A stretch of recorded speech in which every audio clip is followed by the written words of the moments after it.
श्री अयोध्या जी में परम पूज्य संत श्री गोपालाचार्य जी महाराज थे, अयोध्यानाथ मंदिर वाले स्वामी जी, आपने दर्शन किया होगा। अद्भुत भगवत अनुभव प्राप्त महापुरुष थे। हमारे ऊपर उनका बहुत स्नेह था, बड़ी कृपा थी।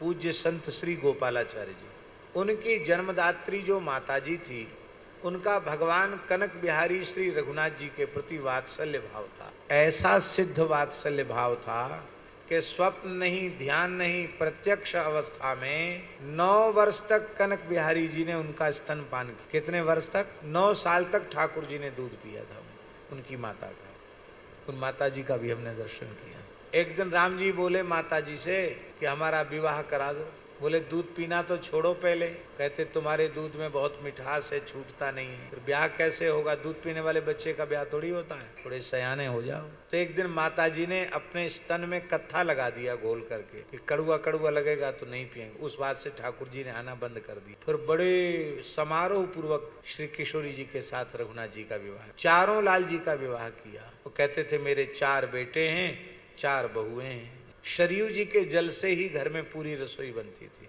नल के पानी का प्रयोग नहीं था।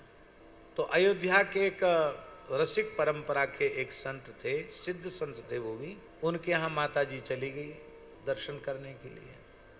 तो वो अपने भाव के सिद्ध आचार्य थे। उन महापुरुष ने कहा कि पुरुष तो एकमात्र रघुनाथ जी हैं, बाकी सब जीव प्रकृति है, इसलिए सब जीवों के कांत तो श्री रघुनाथ जी ही हैं।